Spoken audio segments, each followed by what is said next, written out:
Hi.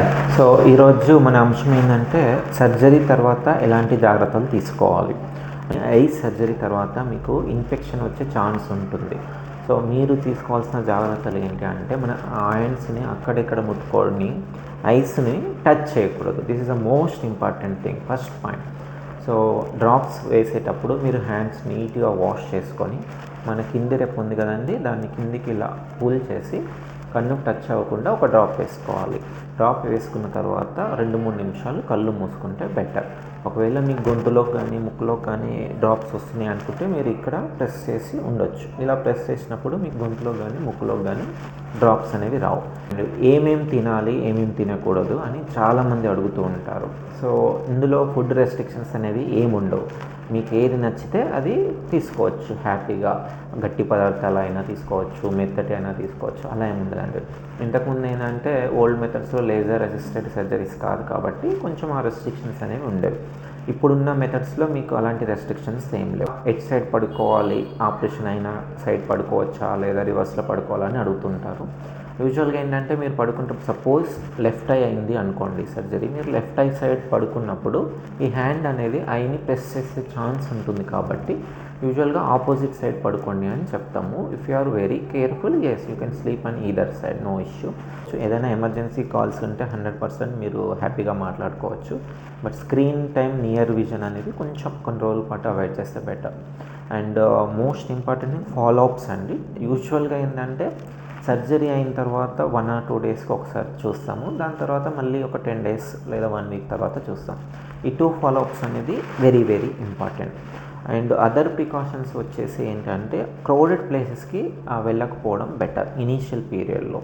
So అక్కడ చాలామంది ఉంటారు, కొంతమంది కాఫ్ చేస్తూ ఉంటారు, ఎక్కడ ఇన్ఫెక్షన్స్ వచ్చే ఛాన్స్ ఉంటుంది కాబట్టి క్రౌడెడ్ ప్లేసెస్ని అవాయిడ్ చేయండి. అండ్ మోస్ట్ ఇంపార్టెంట్ దీంట్లో ఏంటి అంటే మీరు ఏ టైప్ ఆఫ్ సర్జరీ చేయించుకున్నారు, సపోజ్ లాసికా, క్యాటరాక్టా ఆర్ స్క్రీన్ సర్జరీయా, DCR సర్జరీయా, దాని ప్రకారం ప్రికాషన్స్ అనేది కూడా మారుతూ ఉంటాయి. తలస్నానం ఎప్పటి వరకు చేయొచ్చు అని అడుగుతూ ఉంటారు. సో తలస్నానం యూజువల్గా ఎందుకు చేయొద్దు అంటామంటే తలస్నానం చేసినప్పుడు మీకు ఆ వాటర్ కానీ షాంపూ కానీ ఐలోకి వచ్చే ఛాన్స్ ఉంటుంది. సో ఐలోకి వచ్చినప్పుడు ఇన్ఫెక్షన్స్ వచ్చే ఛాన్స్ ఉంటాయి, రెడ్ అవ్వడం ఉంటుంది, మంట, ఇవన్నీ ఉంటాయి కాబట్టి ఒక 1 week వరకు అవాయిడ్ చేయమంటాము. అండ్ ఇంకా కొంతమంది ఎప్పుడు ట్రావెల్ చేయాలని అడుగుతుంటారు. సో యూజువల్గా సర్జరీ అయిన తర్వాత ట్రావెలింగ్ అనేది అట్లీస్ట్ ఒక 1 week వరకు అవాయిడ్ చేస్తే బెటర్. ఎందుకంటే మీకు ఆపోజిట్ వెహికల్స్ వెళ్ళినప్పుడు లైట్ పడ్డప్పుడు కొంచెం గ్లేర్ రావడం, కొంచెం ఇబ్బంది ఉండడం జరుగుతుంది. సో మినిమం ఒక 1 week గ్యాప్ ఇచ్చి మీరు డ్రైవ్ చేసుకుంటే బెటర్. అండ్ డ్రాప్స్ మీరు చెకప్కి వచ్చినప్పుడు కంపల్సరీ డ్రాప్స్ తీసుకొని రండి. సో దట్ మేము మళ్ళీ మీకు ఎక్స్ప్లెయిన్ చేస్తాము. అంటే డ్రాప్స్ మీరు ఏమైనా రాంగ్ వాడుతున్నారా, ఎన్నిసార్లు వాడుతున్నారు అనేది క్లియర్గా చెప్తాం. ఒకవేళ మీరు డ్రాప్స్ తీసుకురాకపోతే మేము చెప్పేది మీకు కొంచెం కన్ఫ్యూజ్ అయ్యే ఛాన్స్ ఉంటుంది. డ్రాప్స్ చూపించి చెప్తే మీకు ఈజీగా అర్థమవుతుంది.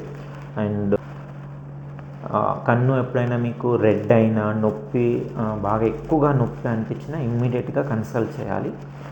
రెడ్ అంటే కొద్దిగా కాదు, మన కనురెప్పలు అతుక్కపోవడము, తర్వాత బాగా పెయిన్ రావడము, చూపు అనేది తగ్గడము సర్జరీ తర్వాత, ఇలాంటివి జరిగితే ఇమ్మీడియట్గా మీరు రిపోర్ట్ చేయాలి. ఎనీ టైం మీరు హాస్పిటల్ నెంబర్కి కాల్ చేయొచ్చు.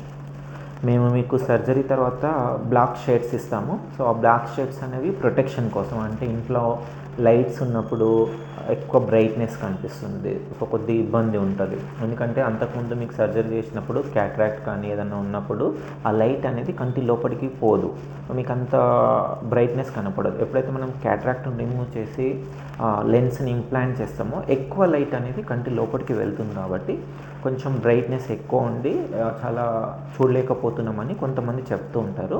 సో అందుకోసం కొన్నాళ్ళ పాటు మీరు బ్లాక్ గ్లాసెస్ పెట్టుకుంటే స్లోగా అడ్జస్ట్ అయిపోతారు.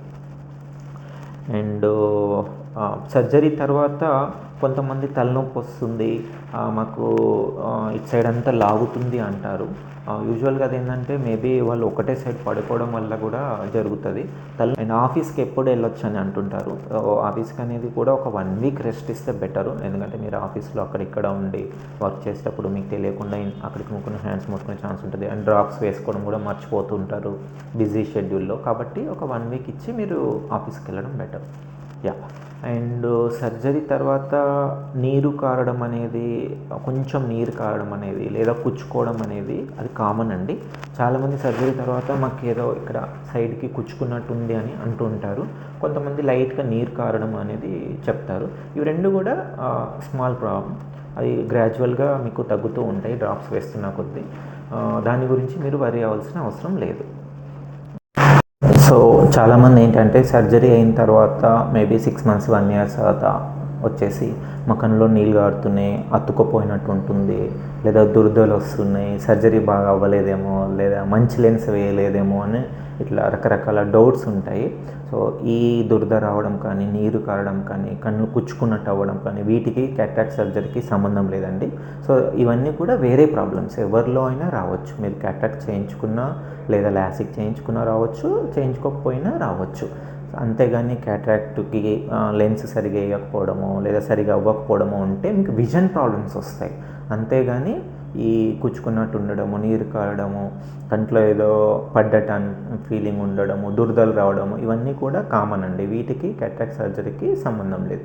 అంటే చాలామంది వేరే దగ్గర చేయించుకొని మా దగ్గరకు వచ్చి అడగడం, లేదా మా దగ్గర చేయించుకున్న వాళ్ళు వేరే దగ్గరికి వెళ్ళి అడగడం జరుగుతూ ఉంటాయి.